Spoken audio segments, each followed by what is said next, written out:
안녕하십니까. 2020년 1월 19일 최병무 이펙트 시작하겠습니다. 오늘은 윤석열 검찰총장이 라임 자산운용사 사건에 배당한 부분과 관련해서 한번 말씀을 드려보겠습니다. 이게 무슨 얘기냐면 서울 남부지검에 가면 증권범죄 합동수사단이라고 하는 그 조사부서가 있습니다. 이 조사부서는 전문조사부서입니다. 그래서 흔히 왜 남부지검에 있냐면 남부지검이 여의도를 관할하거든요. 그래서 여의도 저승사자 이런 별명을 붙여 놓아도 될 정도로 그동안에 증권범죄와 관련해서 그 여러 가지 그 조사 실적, 수사 실적을 올렸던 수사단인데, 이 수사단이 법무부가, 그러니까 추미애 법무부 장관의 법무부가 직제 개편안을 발표해가면서 없어지기로 돼 있었던 그런 수사단입니다.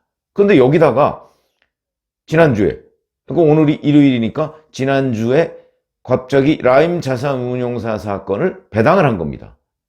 그러면 만약 그게 없어진다면 이번 주에 검찰의 중간 간부급 인사가 나면 아마 그 인사 때 이 수사단이 없어질 텐데, 그러면 없어지게 되면 어떻게 되느냐? 그럴 경우에는 이제 남부지검에 있는 증권범죄 합동수사단이 없어지면 이 일을 맡았던 것은 다른 부, 뭐 형사부나 어디로 이제 재배당이 될 텐데, 그걸 뻔히 알고 있는 윤석열 검찰총장이 왜 이 사건을 곧 없어질 부서에 배당을 했을까? 이게 궁금해지는 대목입니다. 자, 그럼 그걸 따지기 전에 우선 라임 자산운용사 사건이 무엇인지 꽤 복잡합니다. 이걸 그냥 저도 뭐 증권 부분에 관해서 별 지식이 없습니다만은 그냥 기자적인 감각으로 아주 간단하게 말씀을 드리겠습니다. 이게 무슨 얘기냐면, 그러니까 펀드, 이게 사모펀드입니다. 기본적으로 뭐 조국 전 법무부 장관 사태에서도 사모펀드 얘기 많이 나왔었죠. 사모펀드인데 이 펀드를 판 겁니다. 일반 투자자들한테. 그러면 어떻게 되니까 보통 사람이 은행이나 증권사 같은 데 가서 이 펀드를 내가 사겠다 이렇게 얘기하면 삽니다. 투자를 해가면서. 그런데 수익률이 이거 뭐 예를 들어서 뭐 6개월 내에 얼마가 난다 뭐 이렇게 되니까 이게 이제 수익률이 높다고 선전을 하니까 많은 사람들이 산 겁니다. 산데 물론 얼마나 샀는지 규모가 얼마인지 이런 것들은 잘 모르죠. 보통의 투자자로서는 잘 모릅니다. 그런데 이 라임 자산운용이 그 펀드로서 국내에 등록한 게 2015년 12월이니까 지금 5년, 4년 정도 됐습니다. 4년 좀 넘었죠. 근데 이것이 그동안에 수익률이 높다 이렇게 하는 바람에, 수익률이 높으니까 이제 투자자들이 펀드를 골라야 되는데 어디에 투자할지, 그래가지고 수익률이 높다고 하니까 여기에다가 대거 투자를 한 겁니다. 그래가지고 몇 년, 이 4년여 사이에 한국의 헤지펀드라고 하는 이 펀드, 사모펀드 분야에서 1위를 했습니다. 헤지펀드. 그 정도로 수익률이 높다고 선전을 많이 했던 것이죠. 원래 처음에 자기 자본은 338억 원을 가지고 시작을 했는데 작년 7월 말 현재 5조 9천억으로 성장을 했고요. 그런데 이런 곳이 갑자기 작년 10월 9일에 6,200억 원 자금에 대한 환매를 중단하겠다 이렇게 발표를 합니다. 환매 중단이라는 거는 펀드에 투자를 했으니까 그걸 돌려받아야 되는데 이제 일정 수익률이 나면 이거를 중단 못 해주겠다 이런 얘기죠. 그러더니 10월 14일에는 다시 또 2,436억에 대한 환매를 중단합니다. 이렇게 되니까 이제 투자자들이 뭐야? 이거 우리 돈 못 찾는 것 아니야? 이렇게 된 겁니다. 이렇게 되면서 그 중에 투자자 3명이 이제 라임 자산운용사를 고소를 하게 됩니다. 이 환매 중단이 위법하다 이렇게 고소를 하니까 이 부분에 관해서 이제 금감원에서 윤석헌 금감원장이 뭐라고 얘기했냐면 작년 10월 국정감사에서 아마 유동성 리스크와 관련해서 이 자산운용사에 실수가 있던 것으로 파악한다. 그러니까 단순 실수 정도로 얘기를 했습니다. 근데 투자자들 입장에서 보니까 이거 그게 아니고 단순 실수가 아니고 그동안에 방만한 운용을 해왔고 수익률을 부풀려왔고 결국 투자자를 기만한 것 아니냐. 이제 이런 부분 때문에 검찰이 수사에 들어갈 수밖에 없는 상황이 된 겁니다. 그리고 이게 결정적으로 증폭되게 된 것은 11월 15일에 이제 이 라임 자산운용사의 부사장이 있습니다. 이모 씨라고. 이 사람이 다른 사건과, 이것도 뭐 복잡합니다. 또 뭐 그 무슨 다른 투자 펀드 뭐 이런 거와 관련해서 이 사람이 구속될 위기에 처하고 영장실질심사를 받아야 되는데 갑자기 잠적을 해버립니다. 이러니까 이제 투자자 입장에서는 더욱더 불안해진 것이죠.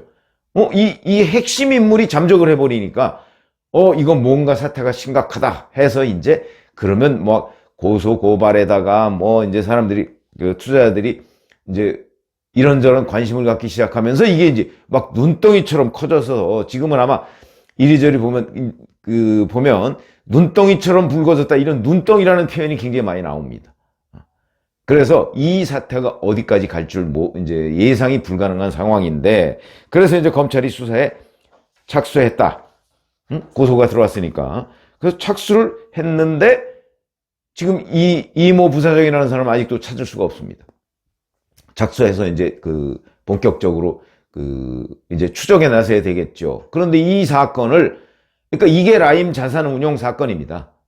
근데 이 사건을 윤석열 검찰총장이 배당을 해야 되는데 이걸 증권범죄합동수사단. 왜 그러냐면 이게 일반적인 형사부나 일반적으로 얘기하는 반부패부에서 수사하기가 좀 어려운 것이 증권범죄는 굉장히 복잡합니다. 잘 아시지만 이 펀드와 관련해서 파생상품이라고 하는 것들이 많습니다. 파생상품이라는 게 뭐냐면 원래의 펀드 설계가 있죠. 근데 이 설계에서 뭐 요리조리 해서 뭐 조금 이걸 좀 바꾸고 저걸 좀 바꾸고 해서 굉장히 복잡하게 만들어 놓은 펀드들을 판매를 합니다. 그러면 투자자들은 흔히 수익률만 보고서 투자하는 경우가 많습니다. 그러니까 수익률이 다른 데는 뭐 예를 들어서 3.5%인데 여기는 4.5%다 그러면 그래? 그래갖고 뭘 가서 이제 설명을 들으면 복잡하지요. 복잡합니다. 그런데 수익률은 솔깃하고 그래서 이제 그쪽으로 들어가는 경우가 많이 있습니다. 이게 이제 투자자 기만이 될 가능성이 있는 거. 근데 기본적으로는 물론 투자자가 잘 알고 들어가야 되지만 이게 복잡하다 보니까 문제가 되고 그래서 이런 거 가지고서 상황이 악화돼서 만약에 검찰 수사에 들어가게 되면 검찰의 검사들이라고 뭐 별 수 있습니까? 법 공부한 사람들이 증권을 잘 모릅니다. 그러니까 이게 증권범죄합동수사부 같은 데가 필요한 거죠. 여기에 보면 뭐 금감원 뭐 이런 관계자들까지 와서 그 사람들의 전문적인 지식을 가지고 수사를 해야 되는 겁니다. 이걸 없애버리면 일반 검사가 형사부에서 이 사건을 맡으면 뭐야 도대체 이게 뭐 무슨 환매가 무슨 뜻인지부터 알아야 되고 사모펀드가 뭔지부터 알아야 되고 헤지펀드가 뭔지 이런 개념부터 다시 전부 공부를 해야 되기 때문에 무지무지하게 복잡하고 결국 수사가 제대로 안 될 가능성도 있고 나중에 엉뚱한 수사 결론이 나올 수도 있고 여러 가지 문제가 있다. 그래서 자 그러면 이 라임 자산운용 사건의 최종적인 피해자가 과연 몇 명이냐 예측불허인데 지금 수사당국이나 이런 데서 추정컨대는 4,000명이 넘는 것으로 지금 알려져 있고요. 그럼 총 피해액이 얼마냐? 이게 작년 10월에 금감원에서 자유한국당 성일종 의원한테 제출한 자료에 따르면 1조 5,587억 원으로 추정된다 이렇게 얘기를 했는데 그렇지 않고 그 후에도 더 불어나서 지금 2조 원대가 넘는 것으로 추정된다고 합니다. 2조 원대가 넘는 것으로 추정되는 피해액 거기다 피해자 숫자도 4,000명이 넘는 것으로 보이는데 이런 사건을 지금 곧 폐지될 운명에 처한 그 조사부에 맡겼다는 그 의도가 무엇이냐? 여러 가지로 우리가 분석을 할 수가 있을 것입니다. 첫 번째는 자 이게 폐지될 때 폐지되더라도 윤석열 검찰총장은 내 갈 길을 가겠다라는 그런 의지를 표현한 것 아니겠는가? 왜 그러냐면 만약에 이 증권범죄합동조사부에서 이걸 하다가 폐지된다. 이번 주에 이제 이번 주말이나 해서 폐지될 거 아니겠습니까? 폐지되면 이것을 다시 어떤 형사부나 이런 곳으로 배당을 해야 됩니다. 그러면 이제 이 형사부에서 과연 제대로 수사를 할 수가 있을까요? 결국은 또다시 증권범죄합동수사단하고 비슷한 규모의 무슨 특별수사단을 만들거나 아니면 그 관련한 그 수사단에서 일했던 검사들을 다시 파견받고 이러지 않는 한 이게 수사가 굉장히 어려워진다. 그러면 4,000명이 넘는 이 피해자들 어떻게 할 것인가? 아마 이 피해자들이 들고 일어날 것이다. 여기까지도 윤석열 검찰총장은 예상을 한 것 아니겠는가? 그럼 이 사람들이 어디 가서 문제를 제기하죠? 법무부에 가서 문제를 제기하겠죠. 그걸 왜 없앴느냐? 없어서 지금 수사가 제대로 이루어지지 않고 있다. 이러지 않겠습니까? 그러면 추미애 법무부 장관은 정치인입니다. 물론 이번 4.15 총선에 출마하지는 않습니다만 여하튼 정치인입니다. 그러니까 추미애 법무부 장관은 이 4,000명이 넘는 피해자들이 와글와글 해가면서 문제제기를 그 문제제기가 또 뭐 합당한 문제제기지 않습니까? 수사를 제대로 해달라는 것이죠. 뭐 수사를 뭐 막아달라는 얘기가 아니고.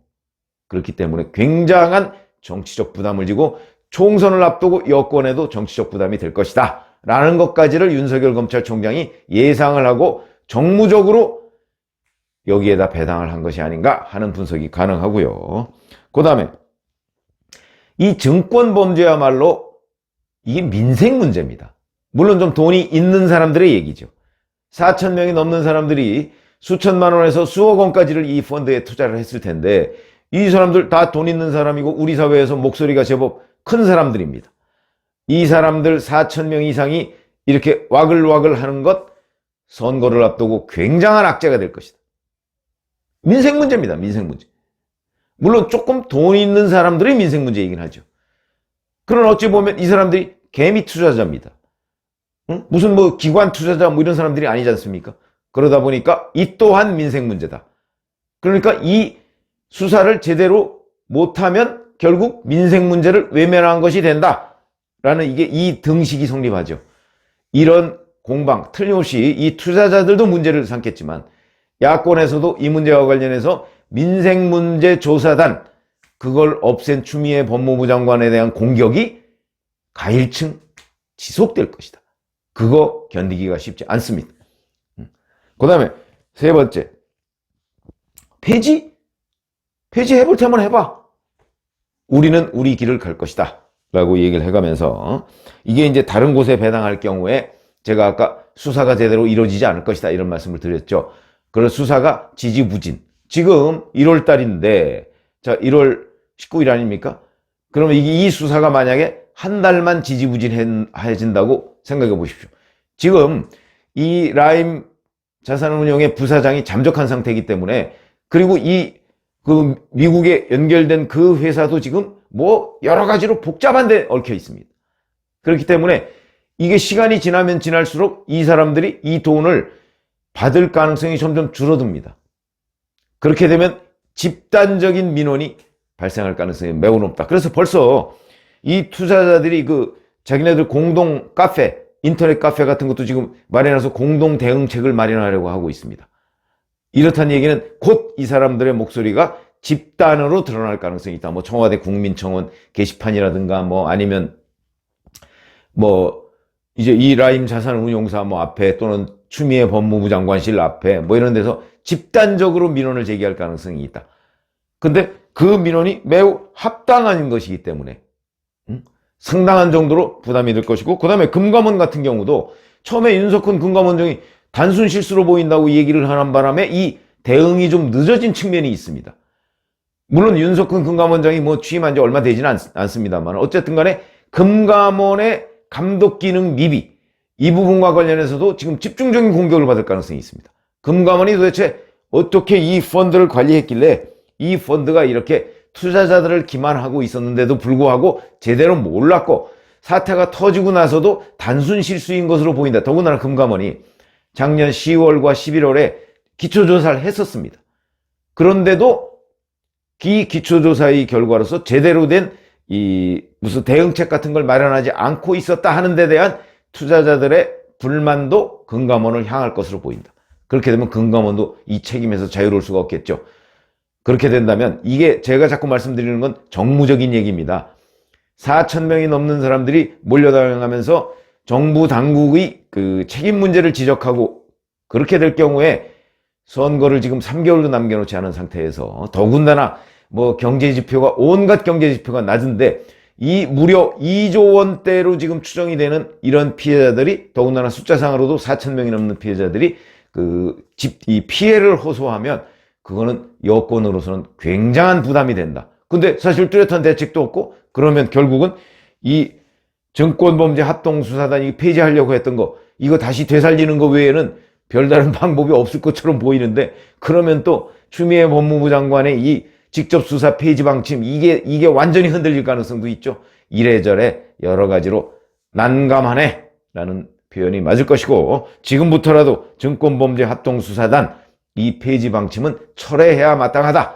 그리고 증권범죄에 대한 피해자들이야말로 개미 투자자들일 가능성이 굉장히 많기 때문에 이 개미 투자자들을 보호하기 위한 직접수사부서 축소, 이 부분은 없던 일로 해야 되는 것이 맞는데, 우리 추미애 장관 또 굉장한 고집이 있는 사람이죠. 이 고집과 이 민생 피해, 이것이 충돌할 경우에는 본인의 고집을 꺾는 것이 맞다, 이런 말씀을 드립니다. 감사합니다.